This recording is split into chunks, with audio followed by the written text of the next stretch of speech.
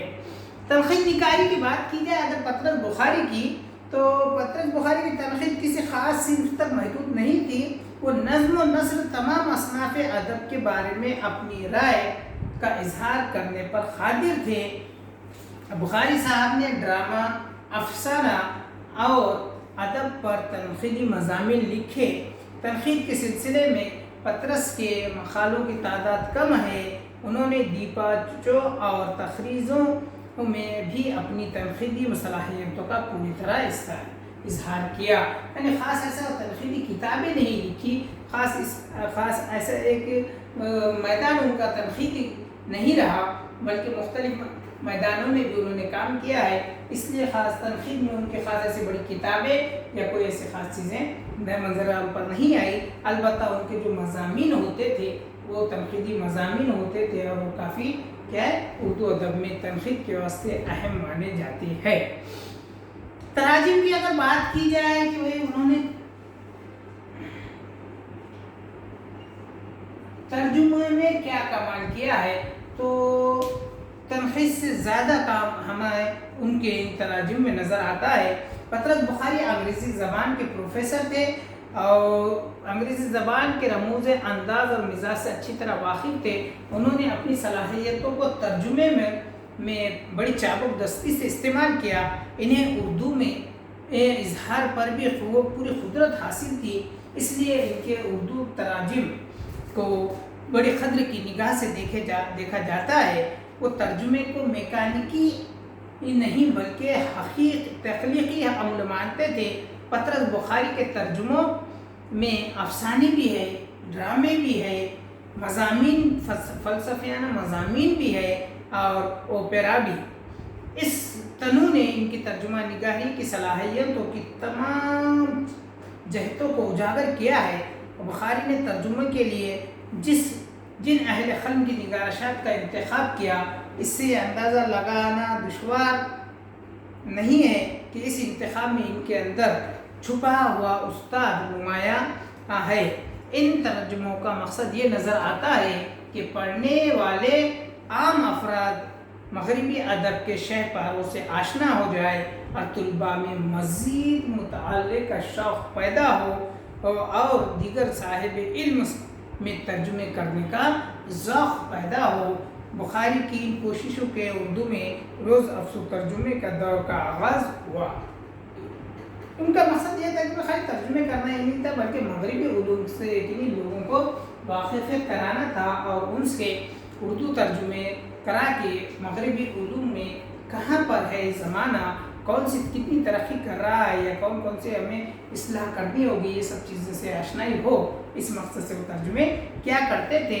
تو کچھ ان کے جو تخلیقات ہیں ان کے کچھ نام ہے کہ مار خم ایک افسانہ ہے جو رابرٹ لوئس اسٹیونس نے لکھا تھا۔ اس کے علاوہ دوسرا ایک ہے کہ گونگی جورو، اس پہ ایک ڈرامہ لکھا تھا جو فرانسیسی مصنف فرانسس زائلی نے لکھا تھا۔ اس کے علاوہ ایک سعید و ضیاء افسانہ ماخوذ از فرانس سے تھا، تائیس رومان سے تھا جو اناتول فرانس نے لکھا تھا۔ سیب کا درخت یہ بھی افسانہ لکھا تھا انہوں نے جو جان گالزوری سے تھا۔ اس کے علاوہ نوح انسان کی کہانی، بچے کا پہلا سال اور دیہات میں بوائے اسکواڈ کا کام جیسے مشہور کتابیں انہوں نے ترجمے کے ذریعے ہمارے یہاں پر دی ہے۔ جہاں تک شاعری کی بات کی جائے اگر کہ تو شاعری میں پطرس بخاری کو شاعری اور شاعرانہ ذوق ورثے میں ملا تھا۔ والد خود بھی شاعر تھے۔ گورنمنٹ کالج لاہور میں مشاعروں کی صدارت پطرس شاہ بخاری کی ذمہ داری تھی۔ صوفی غلام مصطفیٰ تبسم کے بیان کے مطابق کالج کے مشاعروں میں وہ نہ صرف صدارت کرتے بلکہ داد سخن بھی دیتے، خود شعر بھی سناتے۔ بخاری نے سنجیدگی سے نہیں محض تفریح کے لیے کبھی کبھی شعر کہے ہیں۔ ان میں نظمیں اور غزلیں دونوں شامل ہیں۔ بچوں کے لیے بھی مختصر اور خوبصورت سی نظم نخوش کے پطرس نمبر میں شامل ہے۔ انہوں نے فارسی زبان میں بھی شعر کہے۔ پطرس کا ایک شعر ملاحظہ فرمائیں کہ میں خم کے سائے میں سرگوشیاں کروں ایسی، میں خم کے سائے میں سرگوشیاں کروں ایسی کہ تیرے لب میری ہر بات کو نبات کرے۔ دیکھیے کتنا اس میں ہے، ایسا خاص وہ شاعر بھی نہیں رہے کہ جس میں شاعری میں ان کا نام ہو، لیکن شاعری بھی وہ کرتے تھے محض تفریح کے واسطے، اور مختلف طریقے سے جہاں جہاں وقت ملتا وہ نظمیں بھی لکھتے اور شاعری بھی کرتے۔ افسانہ نگاری کی اگر ان کی بات کی جائے تو ڈرامہ سے وابستگی اور تھیٹر کی چاٹ میں بخاری کی تقریباً ہر تحریر میں افسانوی ندا پیدا کیا ہے۔ ان کے تبازات مضامین میں افسانہ پن ہر جگہ نمایاں ہے۔ برستے ہوئے مینا کی گنگناتی بوند کا اثر بیان کرتے ہیں۔ کیسا بیان کرتے ہیں؟ دیکھیے کہ آئینہ موسلادھار بارش برسا رہا ہے، ندی نالے چڑھے ہوئے ہیں، ہر طرف شام کسی تاریخ کی چھائی ہوئی ہے، درخت اور پودے ایک دھلی ہوئی تصویر کی طرح اپنی سبزی میں زیادہ سبز اور پاکیزگی میں زیادہ صاف نظر آ رہے تھے۔ پھول اور پرندے، نغمے کی نکھت، رنگ و بو سب شادہ معلوم ہوتے ہیں۔ اے میری آرزو کی ملکہ، میرا دل اداس ہے۔ اس طریقے سے یہ اقتباس ہے جو افسانے میں انہوں نے لکھا ہے۔ مکتوب نگاری میں بھی انہوں نے بہت سارے کام کیے ہیں، لیکن مزاح نگاری جو ہے ان کے خاص جو پہچان ہے وہ مزاح نگاری سے ہے۔ تو مزاح نگاری کی بات اگر کی جائے تو پطرس بخاری کا یہ کمال ہے کہ اپنی مزاح نگاری کو تمسخر اور طنز سے آلودہ نہیں ہونے دیتے۔ ان کی مزاح میں شوخی اور لطافت کی پاکیزہ آمیزش ہے۔ اس میں اتنی تلخی نہیں کہ طنز بن جائے اور اتنی کھلی ظرافت بھی نہیں کہ متانت سے گر جائے۔ ان کا لطیف مزاح ان کے انوکھے زاویہ نظر سے پیدا ہوتا ہے۔ پطرس بخاری کی غیر معمولی ذہانت، عمیق مشاہدے کی عادت اور شگفتہ طرز بیاں کی قوت کا آئینہ دار ہوتا ہے۔ ایک بڑا مزاح نگار ہونے کے لیے ایک بڑی شخصیت بھی درکار ہوتی ہے، اور پطرس بلا شبہ ایک عظیم شخصیت کے مالک تھے۔ وہ بلحاظ بڑے اور اہم سرکاری عہدوں پر فائز رہے، اور ان عہدوں کی گوناگوں مصروفیت کی وجہ سے انہیں بہت کم فرصت ملتی کہ وہ اپنی ادبی مشاغل کو طرف توجہ دیتے۔ اگرچہ انہوں نے بہت کم لکھا ہے، لیکن جو لکھا خوب لکھا اور معیاری لکھا، اور وہ بلند و مرتبہ سے زیادہ ہے۔ ان کی تحریریں بھی خالص ادبی مزاج کے بہترین نمونے ہیں۔ قاری کی حس سے مزاح کو وہ بیدار کر کے چھوٹی چھوٹی باتوں سے ظرافت کی کلیاں کھلاتے چلے جاتے۔ ان کے ہاں طنز کی گہرائی کہیں نظر نہیں آتی، وہ صرف گدگداتے، چٹکیاں لیتے اور ہنساتے ہیں۔ یہی ان کی مزاح نگاری کی خصوصیت ہے۔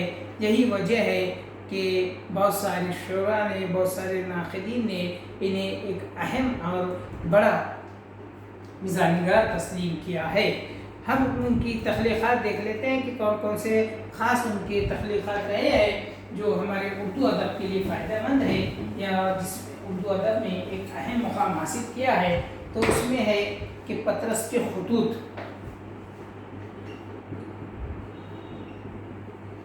یہ ان کے خاص کیا ہے تصانیفات ہے، افسانے، ڈرامے اور ناولیں۔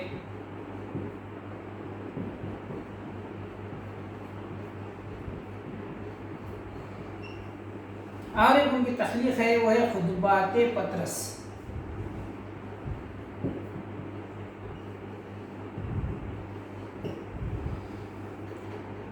اس کے علاوہ تنقیدی مضامین، تخلیقات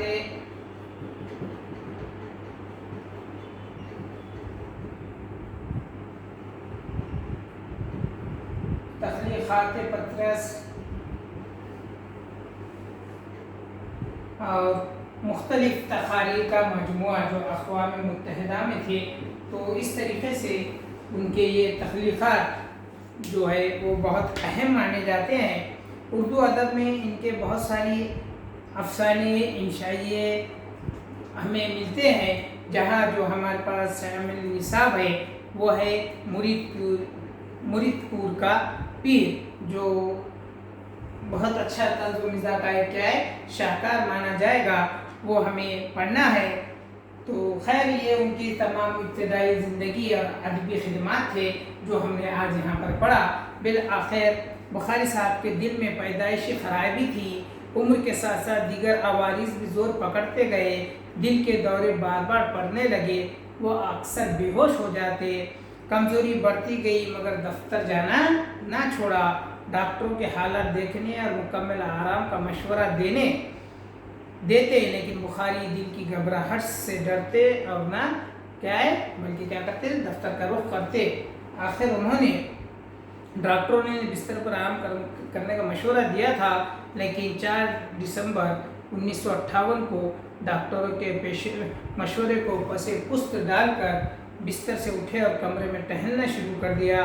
تھوڑی دیر کے بعد بے ہوش ہو کر گر پڑے۔ صبح 6 بجے سورج طلوع ہونے سے پہلے دنیائے اردو کے عظیم مزاح نگار 5 دسمبر 1958 عیسوی کو نیو یارک امریکہ میں وفات پا گئے اور وہاں کے نیو یارک کے کینسیکو قبرستان میں سینکڑوں مداحوں، دوستوں اور سفارتی نمائندوں کی موجودگی میں انہیں قبر میں اتار دیا گیا۔ یعنی ایک عظیم دور یہاں پر ختم ہو جاتا ہے۔ خیر یہ تھے پطرس بخاری جس کا ہم نے یہاں پر تفصیل مطالعہ کیا۔ اس کے بعد اگلے لیکچر میں ہم ان کا تحریر کردہ عشایہ مرید پور کا پیر کا ہم مشاہدہ کریں گے۔ جب تک کے لیے دیجیے اجازت۔